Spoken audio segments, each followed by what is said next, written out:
blessed, sometimes I think maybe I'm cursed, with this extraordinary dream. I imagine a rewilded earth, populated by deeply interconnected humans, each one of us surrounded by a village worth of people who know us and appreciate us.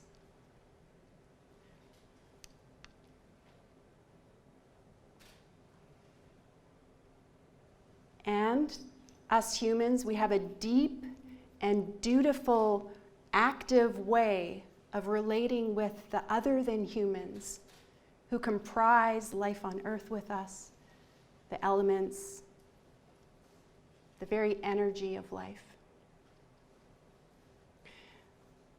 I would get it if you thought that that dream was maybe a little pointless to have, maybe a little hopeless, maybe even groundless, given, what's going on out there.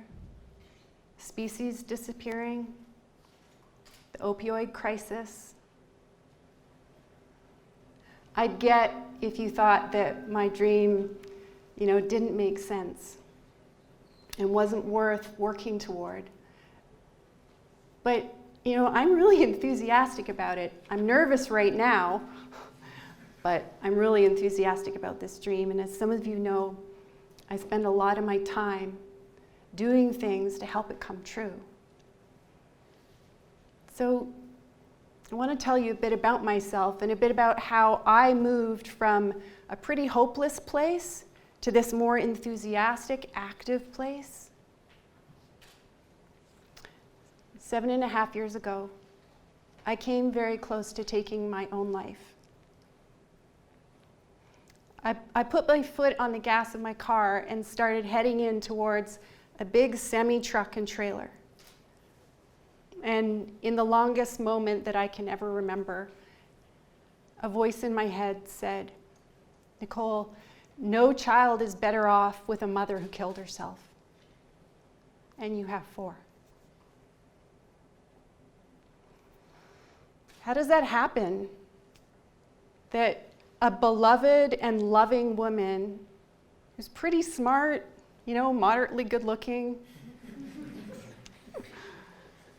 gets to the point where she's convinced her life isn't actually valid. Well, I have a hypothesis about that. I get the idea that the trials and the adversity and the small and big T trauma that had happened previous to me had kind of built up in me in layers, layer upon layer upon layer, and unexpressed, that grief and anger meant that I didn't have a lot of room. The room I had, I did some pretty good things with. My kids were really well fed. We had a sweet home, we had fun.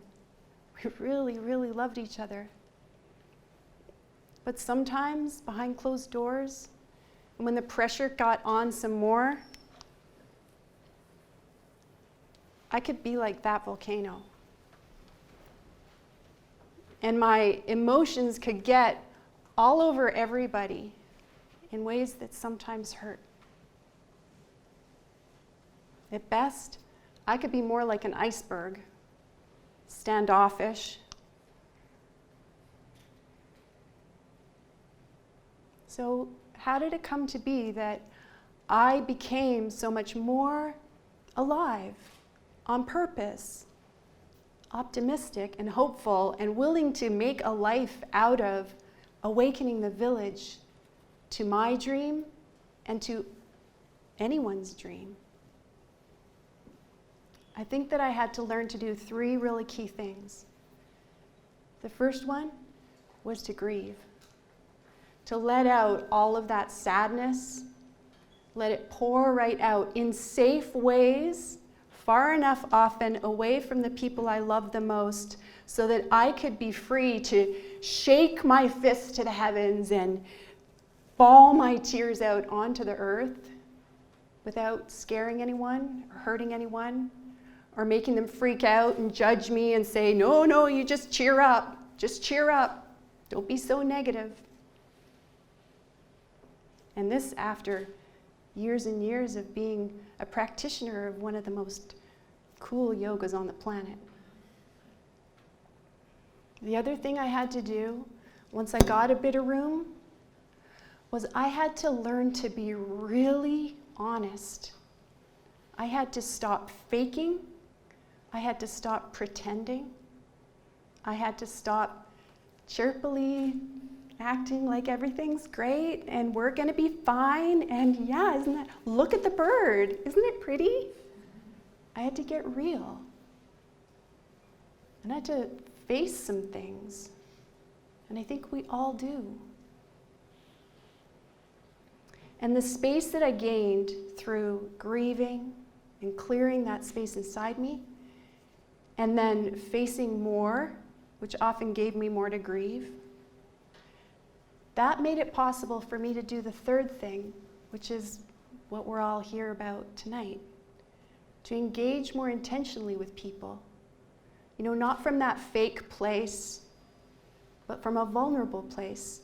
Not from that overwhelming place or that frozen place, but from a powerful place.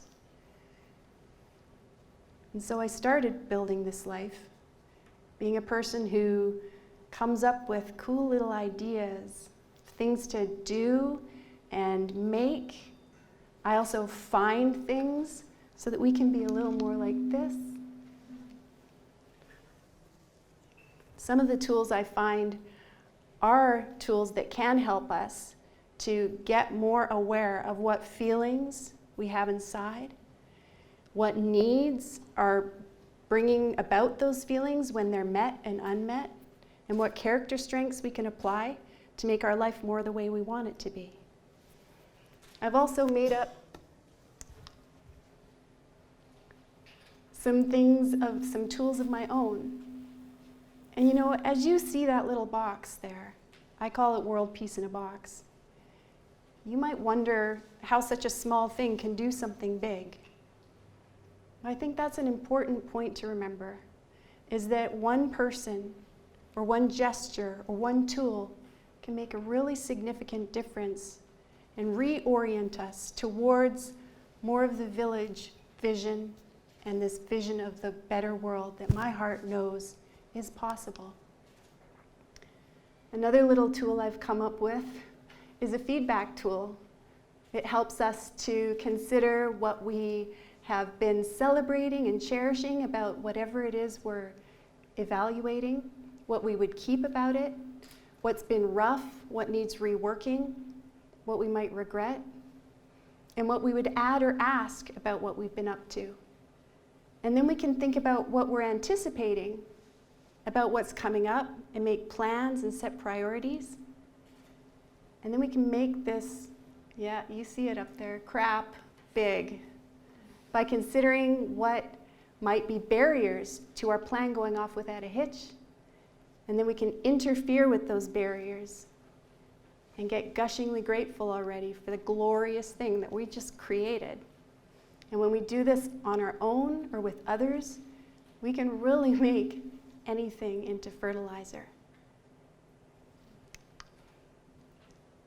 This is another little thing that I've come up with that Lisa Patterson was the seed planter for.